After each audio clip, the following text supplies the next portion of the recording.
नमस्ते, मैं अविचल दुबे। 23 साल के अपने साथी पहलवान, अपने जूनियर पहलवान सागर धनखड़ की मौत की वजह से सुशील कुमार अब पुलिस कस्टडी में हैं। उन पर सागर की हत्या और उनके अपहरण के गंभीर आरोप हैं। पुलिस का कहना है कि उनके पास पुख्ता सबूत हैं कि सुशील इस पूरे मामले में मुख्य आरोपी हैं। सागर धनखड़ की मौत को लेकर लगातार नई नई बातें सामने आ रही हैं, कई नए खुलासे हो रहे हैं और लगातार ये बात बनी हुई है कि आखिर इस टसल की वजह क्या थी। पुलिस जांच में सामने आ रहा है कि ये पूरा मामला सुशील कुमार की ईगो और पावर से जुड़ा हुआ है। 4 मई की रात छत्रसाल स्टेडियम में जो हुआ उससे पहले दिन की भी एक कहानी है। छत्रसाल स्टेडियम में 4 मई के दिन को एक तरह की कहासुनी, एक तरह की लड़ाई सुशील कुमार और सागर धनखड़ के बीच में हुई थी। सागर धनखड़ उस समय सोनू महाल और दूसरे अन्य साथियों के साथ थे। बताया जा रहा है कि फ्लैट को लेकर शुरू हुई बातचीत में सोनू महाल और सागर धनखड़ ने सुशील कुमार का कॉलर तक पकड़ लिया था। सुशील कुमार को बेइज्जती फील हुई, जिसकी वजह से उन्होंने रात में ही बदला लेने की बात कही। लेकिन इस पूरे मामले में अब गैंगस्टर भी जुड़ गए हैं। गैंगस्टर कैसे जुड़ गए हैं, क्या है पूरा मामला, ये आपको मैं समझाता हूँ। इसके लिए थोड़ा सा आपको पीछे जाना पड़ेगा और पूरी बात को समझना पड़ेगा। ये कहानी है सुशील कुमार के उदय की और उनके पतन की। दरअसल 2010 के करीब सुशील कुमार वर्ल्ड चैंपियनशिप जीत चुके थे। 2008 में बीजिंग ओलंपिक में ब्रॉन्ज मेडल जीत चुके थे। 2012 की तैयारी कर रहे थे।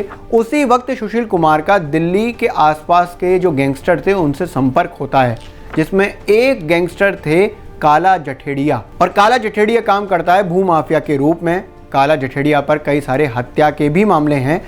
उस वक्त काला जठेड़िया के संपर्क में आने के बाद सुशील कुमार कई सारे प्रॉपर्टी डिस्प्यूट को सुलझाने में लगने लगे। इसी में एक फ्लैट मॉडल टाउन का ये भी होता है जो काला जठेड़िया ने कब्जाया था, या कहें कि उन्होंने भूमाफिया के रूप में अपने अंडर में लिया था। यही फ्लैट मॉडल टाउन वाला सुशील कुमार की पत्नी के नाम करा दिया गया, सुशील कुमार की पत्नी सावी कुमार के नाम। सुशील कुमार एक तरफ कुश्ती में लगने लगे, छत्रसाल स्टेडियम में अपना वर्चस्व बढ़ाने लगे, तो दूसरी तरफ इस तरह गैंगस्टर्स के भी संपर्क में रहे। इसके बाद धीरे धीरे करके उन्होंने कई सारे पहलवानों को अपने साथ शामिल करना शुरू कर दिया और इसी में उनकी नज़र पड़ी सागर धनखड़ पर। सागर धनखड़ एक अच्छे पहलवान थे, उनकी परफॉर्मेंस बहुत अच्छी थी।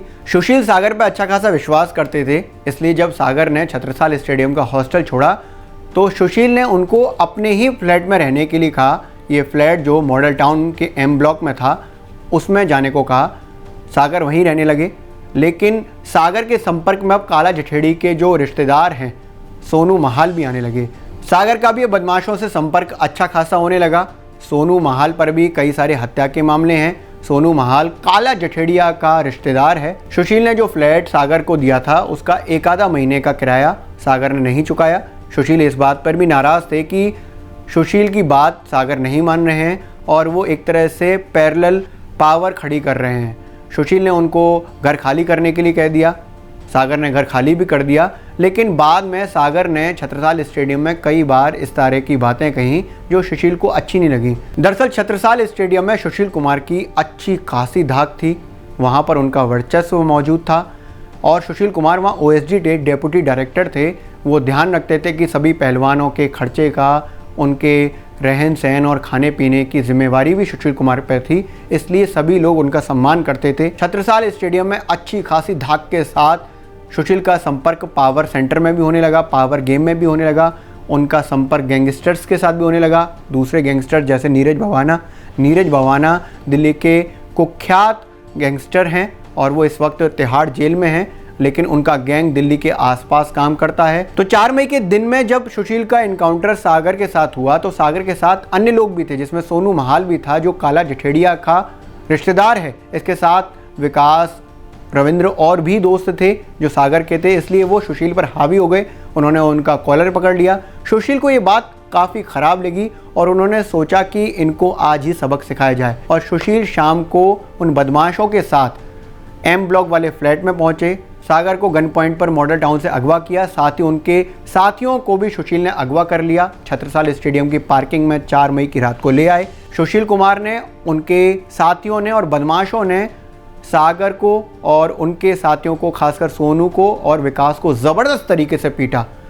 इसके बाद जब सुशील कुमार को पता चला कि वहाँ पुलिस आने वाली है तो सुशील कुमार अपने साथी अजय सहरावत के साथ भाग निकले। पुलिस ने अपनी जांच में बताया है कि सुशील कुमार के संपर्क पहले काला जठेड़िया से थे और काला जठेड़िया के साथ थोड़ी बहुत अनबन होने के बाद जब काला जठेड़िया ने सागर का साथ देना शुरू कर दिया तो नीरज बवाना से सुशील कुमार ने संपर्क साधना शुरू कर दिया। दरअसल नीरज बवाना गैंग और काला जठेड़िया गैंग के बीच में भी चीजें ठीक नहीं है। 36 का आंकड़ा है, एक दूसरे को दुश्मन समझते हैं, इसलिए पुलिस को अंदेशा है कि गैंगवॉर हो सकता है, क्योंकि पहले सुशील कुमार काला जठेड़िया के साथ थे, वहां चीजें ठीक नहीं हुई तो वो नीरज बवाना के साथ आ गए। दरअसल पुलिस की जांच में जो बातें सामने आ रही हैं उससे ये समझ में आ रहा है कि ये बात सिर्फ एक फ्लैट के किराए की वजह से नहीं है, ये बात पहलवानों के बीच में साख की है, पहलवानों के वर्चस्व की है। इसके साथ ही सुशील कुमार को जो लग रहा था कि सागर धनखड़ काला जठेड़िया के साथ मिलकर उनको चैलेंज कर रहे हैं, उनके फ्लैट को कब्जाना चाहते हैं,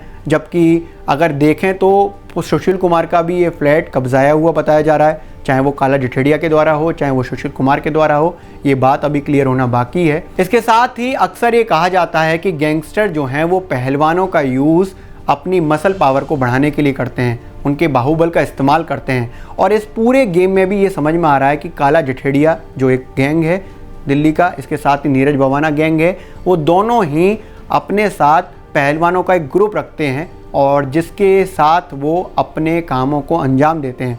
और इस बीच में दो पहलवानों के वर्चस्व की लड़ाई होती है, एनकाउंटर होता है, जिसके बाद 23 साल के एक पहलवान की मौत हो जाती है।